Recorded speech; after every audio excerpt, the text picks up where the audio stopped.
अभी तक हम सेल के बारे में बहुत कुछ जान गए। अगर हम देखें तो हर लिविंग सेल से बना है और सेल के अंदर बहुत सारे कंपोनेंट हैं जो सेल का अलग अलग फंक्शन करते हैं। हमने देखा सेल के पास सेल मेम्ब्रेन जरूर होता है। हमने देखा सेल के पास न्यूक्लियस होता है और जिनके पास अगर न्यूक्लियस नहीं होता तो न्यूक्लियोइड होता है।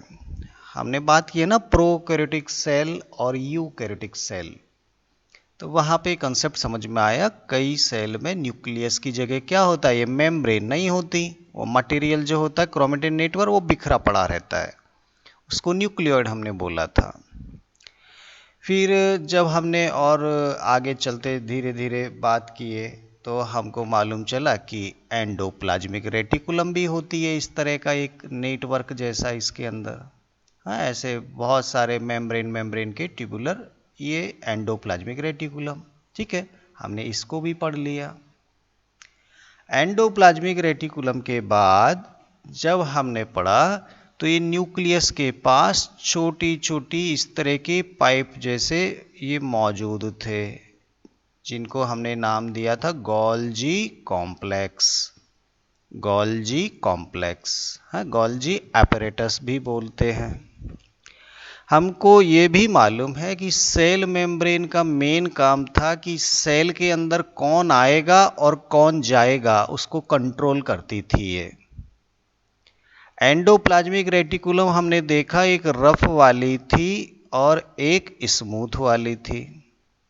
रफ वाली प्रोटीन बनवा रही थी, हाँ, प्रोटीन बना नहीं रही थी, प्रोटीन बनवा रही थी।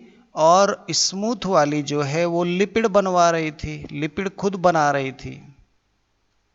और ये एंडोप्लाज्मिक रेटिकुलम जब ये दोनों चीज बनाती है, इसका मतलब ये प्रोटीन भी, ये कोई मेम्ब्रेन भी बना सकते हैं, मेम्ब्रेन, क्योंकि मेम्ब्रेन किसकी बनी होती है, लिपिड और प्रोटीन की होती है।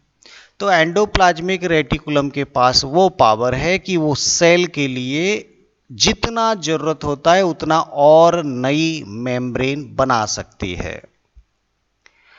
गोल्जी कॉम्प्लेक्स का काम हमने देखा कि जो कुछ भी नया बनता है सेल में उसको पैकिंग कर देता है, उसको पैक करके पैकिंग करने का काम, उसका मॉडिफिकेशन करने का काम गोल्जी कॉम्प्लेक्स का। पैकिंग हो जाएगा तो फिर वो मटेरियल जो भी बना वो through the endoplasmic reticulum cell में एक जगह से दूसरी जगह ट्रांसफर हो जाता है।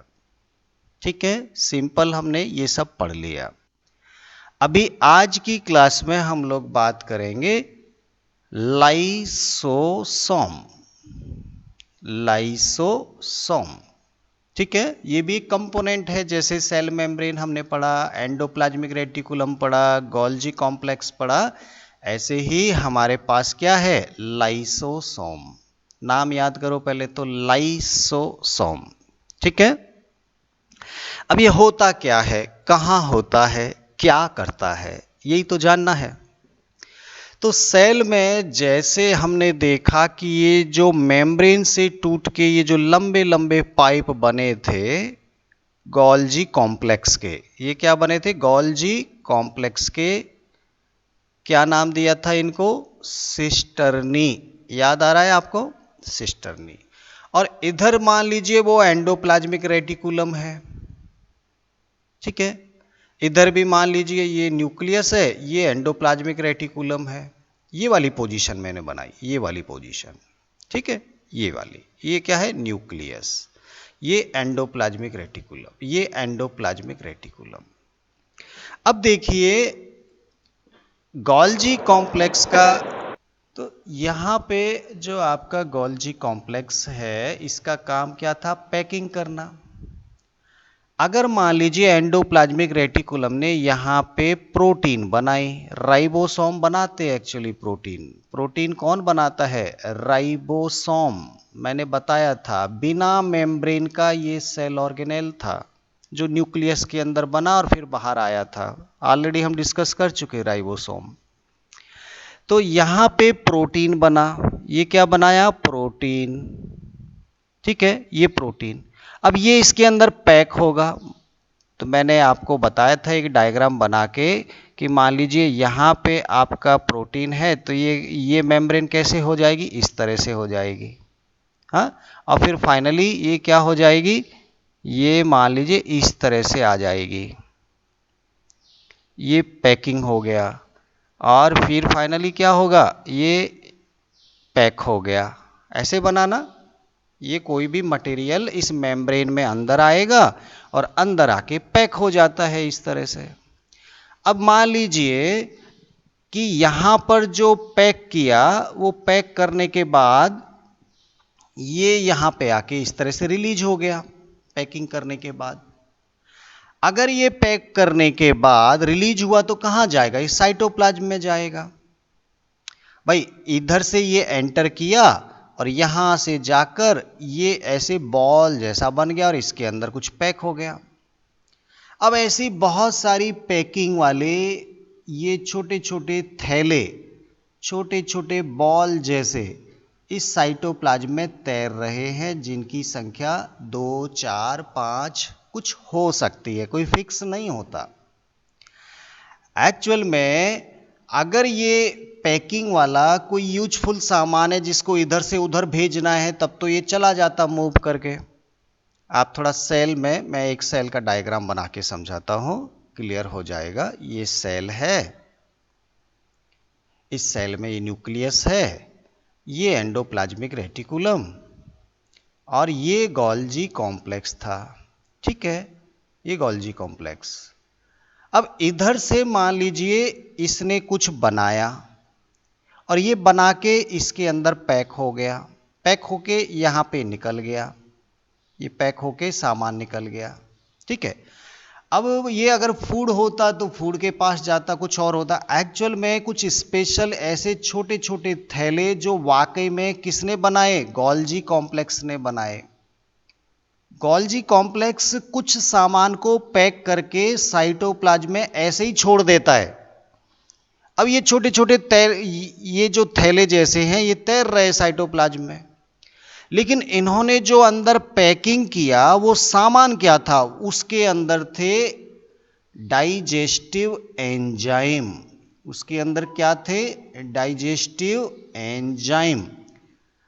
अगर वो केवल प्रोटीन को ऐड करता है तो उसकी भी ऐसा ही बॉल बनाता है, वो प्रोटीन इधर उधर चले जाते। ये जो एंजाइम है ये वाकई में प्रोटीन ही है, ये वाकई में प्रोटीन है। और ये प्रोटीन किसने बनाई होंगी, राइबोसोम ने। राइबोसोम कहां बैठकर प्रोटीन बनाता है, एंडोप्लाज्मिक रेटिकुलम के ऊपर। अब थोड़ा सा दिमाग लगाइएगा, इस एंडोप्लाज्मिक रेटिकुलम के राइबोसोम ने प्रोटीन बनाई, लेकिन वो प्रोटीन वाकई में एंजाइम थे, और इन एंजाइम को पैक करके गोल्जी कॉम्प्लेक्स ने साइटोप्लाज्म में छोड़ दिया। तो यहां पे जो पैकिंग किया, वो पैक होने वाला सामान वाकई में था तो प्रोटीन, लेकिन प्रोटीन का काम था डाइजेस्टिव एंजाइम के रूप में। तो अगर गोल्जी कॉम्प्लेक्स ने एक छोटा सा मेम्ब्रेन के अंदर बंद करके डाइजेस्टिव एंजाइम अगर छोड़ दिए साइटोप्लाज्म में, तो इस स्ट्रक्चर को हमने नाम दे दिया लाइसोसोम। इस स्ट्रक्चर को क्या नाम दे दिया, लाइसोसोम। तो मैं अब क्या कह सकता हूं, lysosome are sac like structure surrounded by a single membrane in which digestive enzymes are present। अंदर क्या भरे पड़े हैं, डाइजेस्टिव एंजाइम। ये एंजाइम क्या करते हैं, एक्चुअल में आपने कभी एसिड में कोई चीज डाल के देखी? जब टॉयलेट बाथरूम में हम क्लीन करते हैं, एसिड होता है, एसिड के अंदर अगर कोई चीज डालते तो गल जाता है ना, वो इसमें डिजॉल्व हो जाता है, डिजॉल्व हो जाता कोई भी चीज एसिड में डालते तो। ठीक ऐसे ही इसके अंदर ये जो एंजाइम है वो एसिड के जैसे ही समझो आप। ये किसी भी चीज के ऊपर अगर गिर गए तो उसको डिजॉल्व कर देते हैं, उसको गला देते हैं, उसको खत्म कर देते हैं। इतने खतरनाक एंजाइम इस थैले के अंदर बंद हैं। और इसीलिए इसको हमने नाम दे दिया लाइसोसोम। ठीक है, लाइसोसोम क्या हो गए? एक छोटे छोटे थैले जिनके अंदर डाइजेस्टिव एंजाइम भरे होते हैं, उनको हम लाइसोसोम कहते हैं। लाइसोसोम कौन बनाता है? लाइसोसोम गोल्जी कॉम्प्लेक्स ही बनाता है। क्या पैक कर देता है? एंजाइम को पैक कर देता है। ठीक है, तो बहुत ही सिंपल आपको समझ में आया होगा। जस्ट केवल साइटोप्लाज्म में एक मेम्ब्रेन सा एक थैला पड़ा है मेम्ब्रेन का, और उसके अंदर एंजाइम भरे हैं, बस इसी को हम लाइसोसोम कहते हैं। और कुछ नहीं है लाइसोसोम, बस इसी को बोलते हैं। अब ये जो एंजाइम है ये किसी भी चीज को डिजॉल्व कर सकते हैं, गला सकते हैं। तो भैया इसका क्या काम है यहां पे? अगर मान लीजिए सेल में कोई बाहर से अंदर एक बैक्टीरिया भाई साहब आ गए, बैक्टीरिया या कोई वायरस आ गया। कौन आ गया? वायरस। अब ये तो आके सेल को खराब कर सकते हैं। अब काम ये लाइसोसोम का है, वो क्या करता है, जैसे ही कोई बाहर से बैक्टीरिया या वायरस का इन्फेक्शन होता है सेल के अंदर, अगर कोई चीज आती है बाहर से अनवांटेड, तो ये अपने केमिकल उसके ऊपर डाल देता है। ये तैरता रहता, लाइसोसोम तैरता रहता है साइटोप्लाज्म में। बहुत सारे लाइसोसोम है। यहां का जो लाइसोसोम है वो तैरता तैरता उसको लगा, अरे बाहर से कोई चीज आ गई, चलो इसके ऊपर ये केमिकल डाल दो। केमिकल क्या? एंजाइम है वो डाइजेस्टिव। जैसे ही वो केमिकल इसके ऊपर गिरते हैं ये मर जाता है, डिजॉल्व हो जाता है और सेल सुरक्षित रहती है। कितना बढ़िया काम है, सेल को इन्फेक्शन होने से बचाता है। ठीक है, किसी भी चीज को ये गला सकता है। अब मान लीजिए इधर की कोई एंडोप्लाज्मिक रेटिकुलम है, इसने लिपिड प्रोटीन बनाया, तो एक मेम्ब्रेन बनाई जो फालतू की बन गई, कोई काम की नहीं है। इसके ऊपर भी वो ड्रॉप कर देगा और इसको साफ कर देगा। भैया तुम्हारा काम खत्म, सफाई रखो, सेल के अंदर गंदगी मत फैलाओ। अगर कोई भी चीज सेल में कोई फालतू का बन जाता है, कोई कचरा अगर इसके अंदर डेवलप हो जाता है, मान लीजिए ये कोई मेम्ब्रेन है जो फालतू की बन गई, तो लाइसोसोम क्या करेगा, इसके ऊपर अपने एंजाइम डालेगा और इसको डिजॉल्व कर देगा, खत्म कर देगा। मतलब सेल की सफाई कर रहा है, जो भी फालतू का सामान अंदर आ रहा है उसको क्लीन कर रहा है लाइसोसोम। सेल को इन्फेक्शन होने से बचा रहा है लाइसोसोम। ठीक है, अब मान लीजिए बाहर से सेल को फूड मिला। क्या मिला? फूड, ग्लूकोज मिल गया इसको। अब ये फूड इसको तोड़ेंगे तभी तो सेल को एनर्जी निकलेगी। तो तोड़ने का काम किसका है? लाइसोसोम अपने एंजाइम डालेगा, ये टूट जाएगा, टूट जाएगा तो इसमें से एनर्जी निकाल लेंगे, एनर्जी आ जाएगी सेल को। तो फूड को डाइजेस्ट करता है, इसीलिए तो नाम रखा डाइजेस्टिव एंजाइम। जो सेल के अंदर फूड को डाइजेस्ट कर दे, वो काम किसका है? लाइसोसोम का है। फूड को डाइजेस्ट करता है। अगर मैं इसके फंक्शन लिखूं, लाइसोसोम क्या करता है सेल में? Number 1, protection from infection, infection से बचाता है।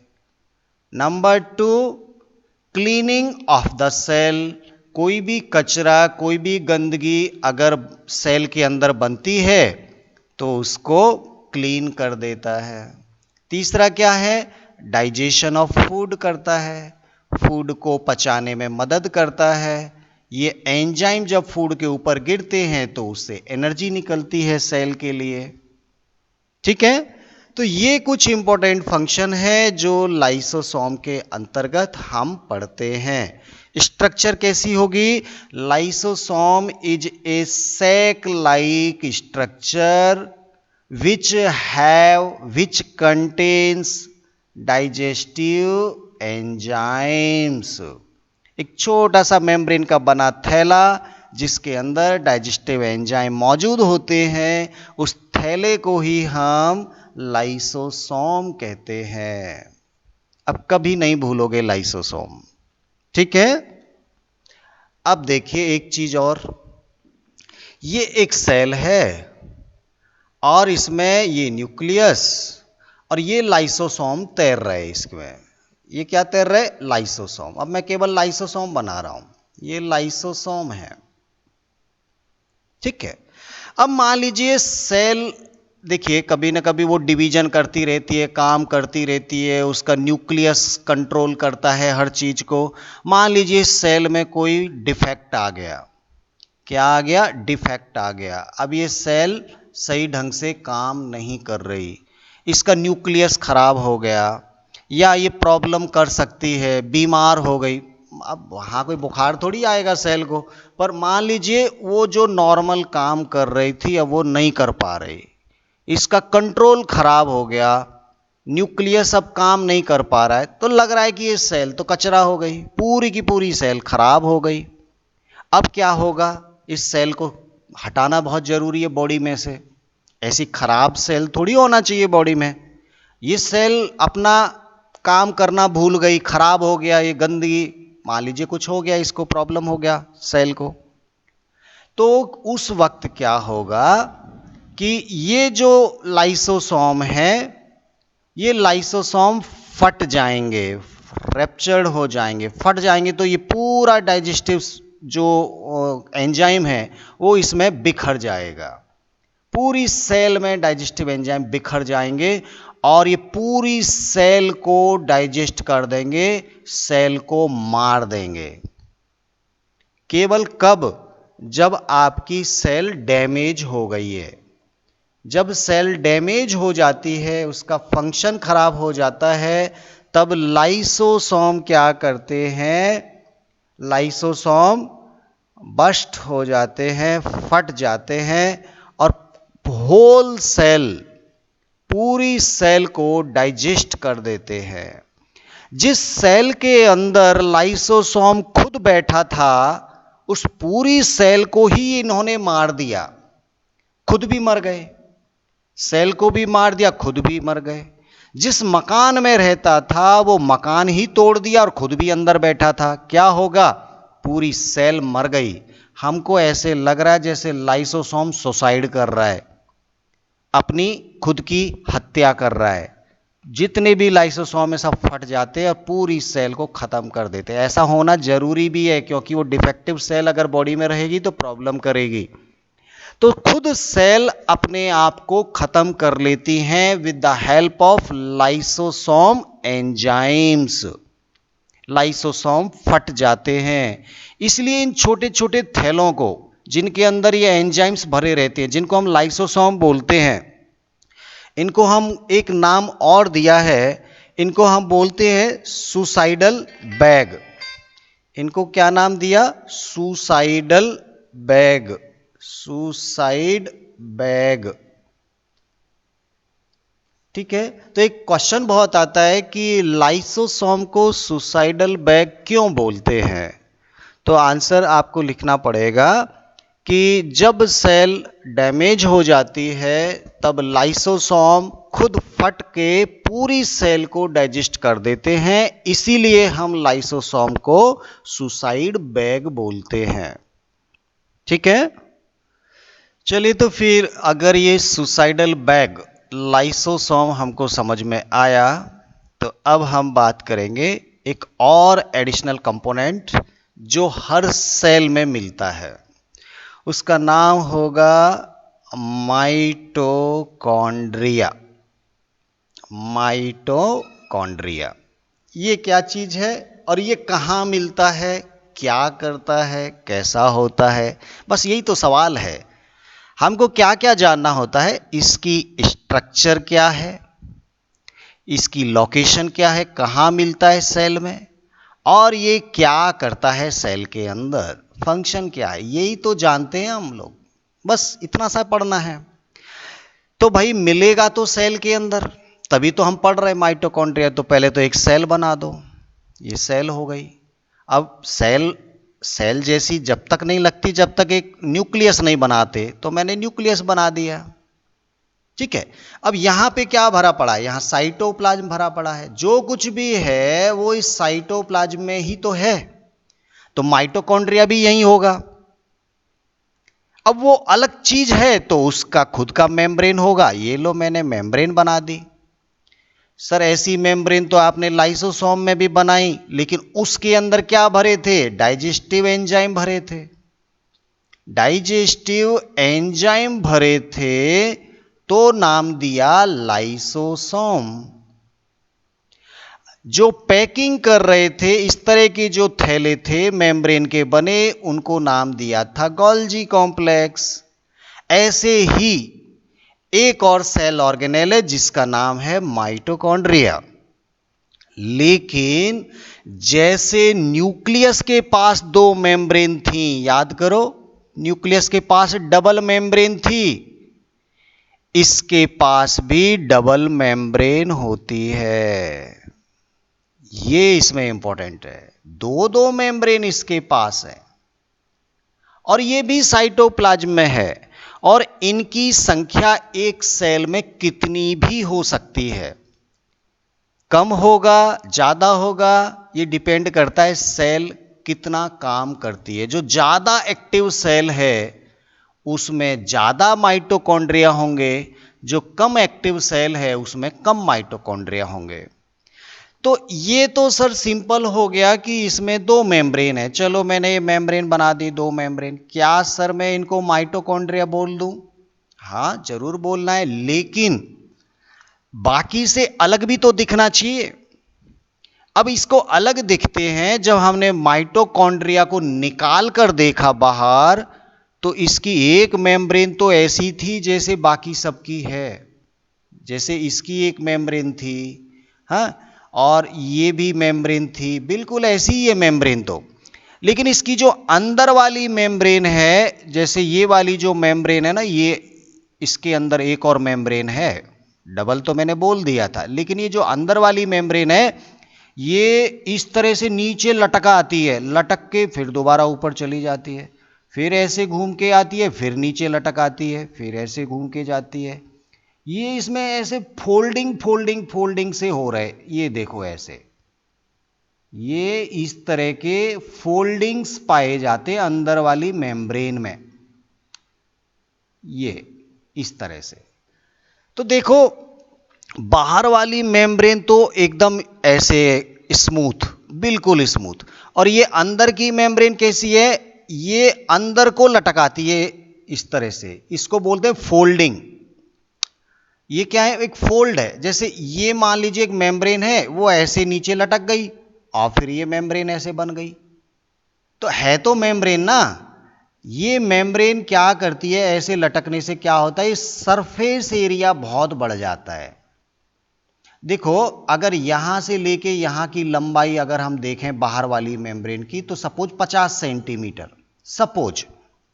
अब अंदर वाली यहां से लेके ऐसे घूम घूम के जाओ, घूम घूम के जाओ, पूरा यात्रा करो इतनी लंबी।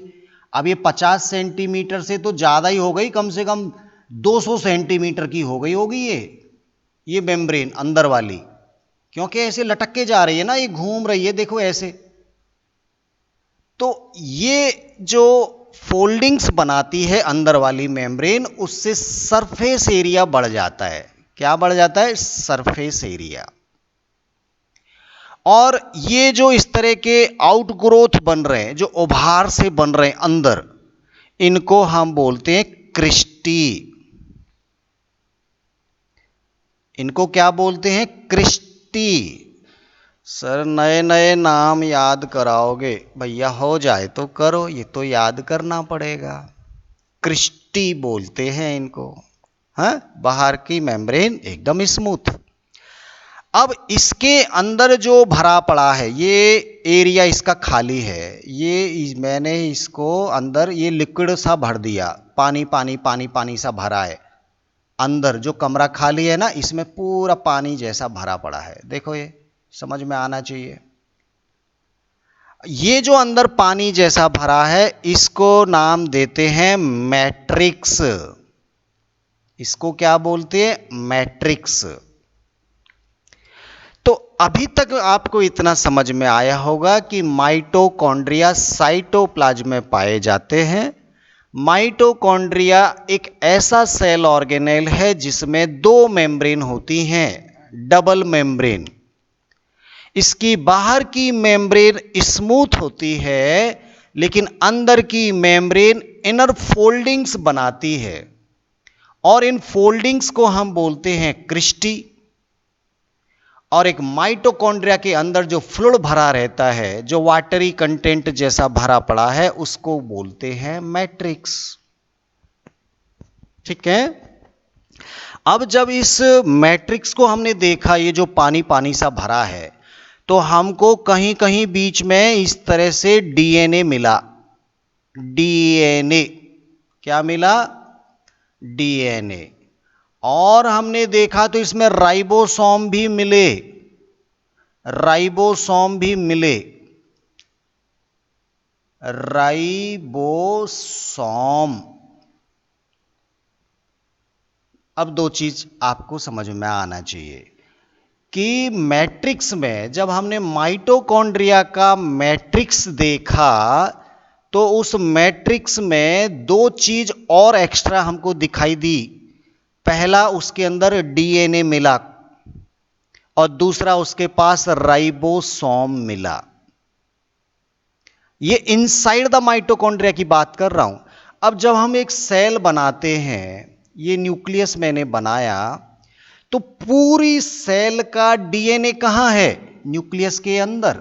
ये क्रोमेटिन नेटवर्क, डीएनए तो यहां होता है, न्यूक्लियस के अंदर होता है डीएनए भाई। जो क्रोमेटिन नेटवर्क होता है वो डीएनए और प्रोटीन का बना होता है, मैंने बताया था आपको। और राइबोसोम यहां से बन बन के आते हैं और एंडोप्लाज्मिक रेटिकुलम के ऊपर चिपकते हैं। यही तो थे राइबोसोम, जो प्रोटीन बनाते हैं। राइबोसोम याद आ रहा है? प्रोटीन बनाते हैं। लेकिन जब हमने माइटोकॉन्ड्रिया को देखा, तो इसके पास खुद का पर्सनल डीएनए भी है और पर्सनल राइबोसोम भी हैं। पर्सनल रखता है अपना सामान, और माइटोकॉन्ड्रिया खुद डिवीजन करके जरूरत पड़ेगी तो और नए माइटोकॉन्ड्रिया बना सकता है। सेल को ज्यादा जरूरत पड़ेगी तो ज्यादा माइटोकॉन्ड्रिया बना लेगा, क्योंकि उसके पास खुद का डीएनए है और खुद के राइबोसोम हैं। वो न्यूक्लियस के ऊपर भी डिपेंड नहीं है, वो सेल के ऊपर भी डिपेंड नहीं है। वो खुद का स्वामी है, अपना काम खुद कर सकता है। इसीलिए माइटोकॉन्ड्रिया को ऑटोनोमस ऑर्गन भी कहते हैं। ऑटोनोमस ऑर्गन, एक ऐसा ऑर्गन जो अपना काम खुद करता हो, उसको हम ऑटोनोमस बोलते हैं। एक सेल तो अपना काम करती है, लेकिन सेल के अंदर जो माइटोकॉन्ड्रिया है वो अपने काम खुद कर लेता है। वो सेल के ऊपर भी डिपेंड नहीं है, क्योंकि उसके पास खुद का डीएनए है, उसके पास खुद का राइबोसोम है। तो माइटोकॉन्ड्रिया को ऑटोनोमस ऑर्गन भी कह देते हैं। तो ये तो हो गई स्ट्रक्चर। अब ये करता क्या है भाई? करता क्या है ये आना चाहिए। तो देखो, जैसे मान लीजिए एक सेल ने फूड खाया। क्या खाया? फूड इसने खाया। लाइसोसोम ने क्या किया? अपने एंजाइम डाले और इसके टुकड़े टुकड़े कर दिए।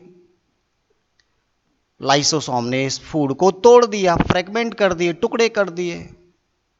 अब ये जो छोटे छोटे टुकड़े बने, ये टुकड़े इसके अंदर जाते हैं, लाइसोसोम के अंदर।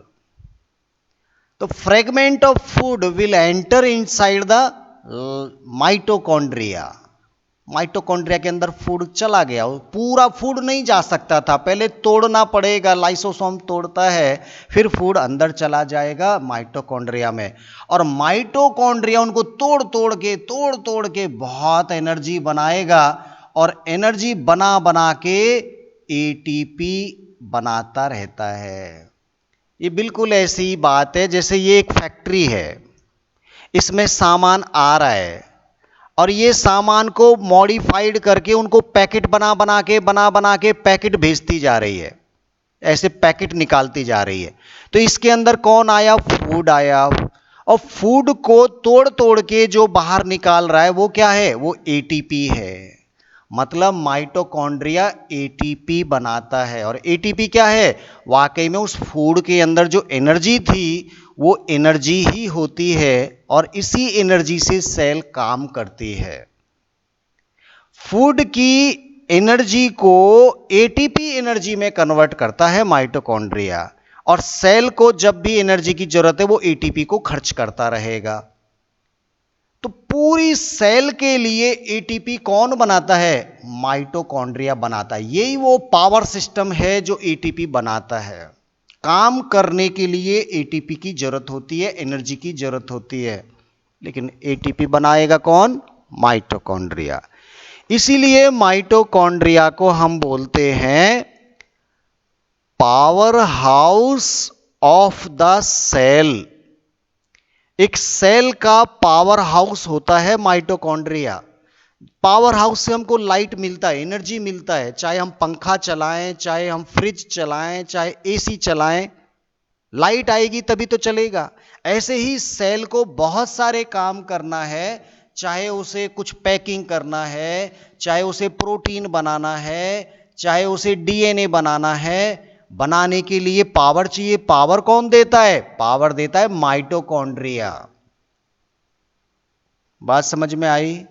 तो पूछा जाता है क्वेश्चन कि हम माइटोकॉन्ड्रिया को power house of the cell क्यों कहते हैं? Because mitochondria is a cell organelle which make ATP for the cell. Cell के लिए एटीपी बनाता है। और एटीपी क्या है? ATP is the coin of energy.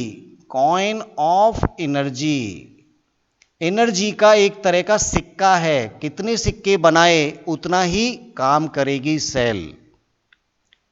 Coin of energy, currency of energy भी कह सकते हैं। करेंसी, करेंसी क्या होता है? नगदी।